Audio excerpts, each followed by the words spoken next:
Hello दोस्तों, कैसे हैं आप सब लोग। उम्मीद करते हैं कि आप सब लोग अच्छे होंगे।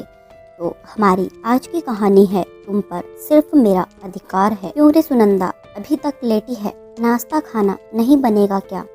और घर का काम कौन करेगा? मीनाक्षी जी की कड़कती आवाज आई। जरा सी बेटे ने डांट क्या दिया, कोप भवन में जाकर बैठी हुई है, क्यों बकवास करती रहती है, पति से बिना मतलब के उसका दिमाग खराब करती रहती है। अब तुम पर बस हम लोगों का अधिकार है, तेरे माँ बाप का नहीं, जो रोज रोज मायके जाने की जिद करती रहती है। तेरे माँ बाप का अब तुझ पर कोई अधिकार नहीं है।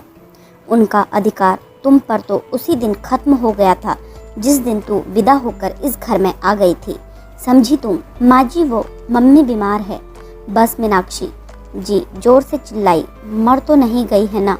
अब चल चुपचाप से उठ जा, बहुत हो चुकी तेरी नौटंकी। मेरे लिए नाश्ता बना। सुनंदा अपने माँ बाप की इकलौती संतान थी। बहुत संपन्न घर तो नहीं था, पर सुनंदा का मायका ठीक ठाक था। सुनंदा के पिताजी गांव के एक सरकारी स्कूल में टीचर थे। सुनंदा देखने सुनने में बहुत सुंदर थी, तो माँ बाप ने सुनंदा नाम रख दिया था। जब से सुनंदा की शादी विजय से हुई है, वो एक बार भी मायके गई है, एक बार ही मायके गई है। 8 महीने हो रहे हैं शादी को। अभी 3 दिन पहले ही सुनंदा को पता लगा कि पिताजी स्कूल से आते वक्त एक स्कूटर से टकराकर गिर गए थे, तो पैर की हड्डी टूट गई है। और माँ भी बीमार रहती है, उनको अस्थमा की बीमारी भी है, इसलिए वो ज़्यादा चल फिर नहीं पाती, सांस फूलने लगती है। माँ का फ़ोन आया है सुनंदा के पास, बेटा कुछ दिन के लिए घर आ जाओ, तो पिताजी की भी थोड़ी देखभाल हो जाएगी और मुझे भी सहारा मिल जाएगा। तुझे तो पता है मैं ज़्यादा चल फिर नहीं पाती हूँ। अब पिताजी को तो पलस्तर बंधा हुआ है। उन्हीं के स्कूल के दूसरे मास्टर ने डॉक्टर को दिखा दिया था, लेकिन घड़ी घड़ी किसको बुलाऊं? तुम आ जाती तो अच्छा रहता। पिताजी के एक्सीडेंट की बात सुनकर सुनंदा व्याकुल हो गई। उनसे मिलने को और सहयोग करने की सोचने लगी। कितने परेशान हो रहे होंगे माँ और पिताजी। मैं होती तो थोड़ी मदद मिल जाती। उसने इसके बारे में विजय से बात की तो विजय भड़क उठा। अच्छा, तुम्हें जब देखो माँ पिताजी के पास जाना होता है, और यहाँ कौन देखेगा सब कुछ? माँ को तो वैसे भी बीपी रहता है, और मेरा काम ये सब कौन करेगा? सुनंदा बोल पड़ी। विजय, माँ इतनी तो बूढ़ी नहीं है कि कुछ दिन घर को नहीं देख सकती है, और फिर कुछ दिन से दीदी भी तो आती रहती है, कुछ दिन के लिए उनको यही बुला लो। वैसे भी दीदी आती है तो 15-15 दिन रह जाती है। अच्छा, विजय चिल्लाया, इस घर की जिम्मेदारी तुम्हारी है कि दीदी की? अब क्या यहाँ आकर दीदी घर का काम करेगी? तुम पर सिर्फ मेरा हक है और इस घर की जिम्मेदारी तुम्हारी। इतना कहकर विजय अपने काम पर निकल गया तो सुनंदा ने गुस्से में आकर नाश्ता नहीं बनाया और कमरे में जाकर लेट गई। सुनंदा ने विजय को फोन किया। विजय, माँ को अटैक आया है, गिर पड़ी है, जल्दी आओ। विजय फटाफट घर आया, एम्बुलेंस बुलाई और माँ को भर्ती कराया अस्पताल में। डॉक्टर ने पूछा कि क्या हो गया था, तो सुनंदा ने बताया कि माँ बाथरूम गई थी, थोड़ी देर में हमने देखा कि माँ वहाँ गिरी पड़ी थी, तो तुरंत अस्पताल ले आए।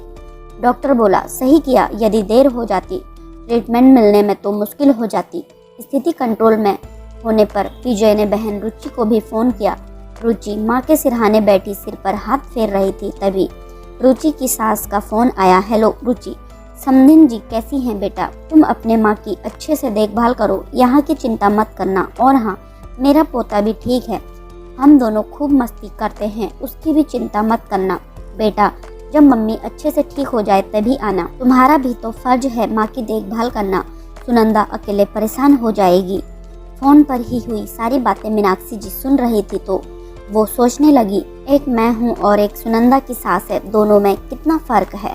आज सुनंदा की वजह से ही मैं बच पाई हूँ, मुझे उसके साथ ऐसा नहीं करना चाहिए। आखिर उसके माता पिता भी तो हैं। 1 हफ्ते बाद मीनाक्षी जी अस्पताल से घर आ गई। सुनंदा और रुचि ने सब अच्छे से संभाल लिया। मीनाक्षी जी ने सुनंदा को आवाज़ दी, सुनंदा बेटा जरा यहाँ आना। अपने लिए इतना प्यार भरा संबोधन सुनकर सुनंदा चौंक गई। मीनाक्षी जी के पास आकर बोली, जी मम्मी। मीनाक्षी जी बोली, बेटा तुमने बड़े अच्छे से मेरी देखभाल की। तेरे पापा का एक्सीडेंट हुआ और मैंने तुझे जाने न दिया। जा बेटा जा, तैयारी कर ले, चली जा पिताजी के पास, मिल आ, विजय छोड़ आएगा तुझे। तब तक रुचि रहेगी मेरे पास देखभाल के लिए। जा 1 हफ्ते रह मिल आ अपने माता पिता से। सास का इस तरह से हृदय परिवर्तन देखकर सुनंदा मीनाक्षी जी के गले लग गई और आज उसकी आंखें छलछला आई। जी माँ जी, बस इतना ही बोल पाई और खुशी खुशी अपना सामान बांधने लगी।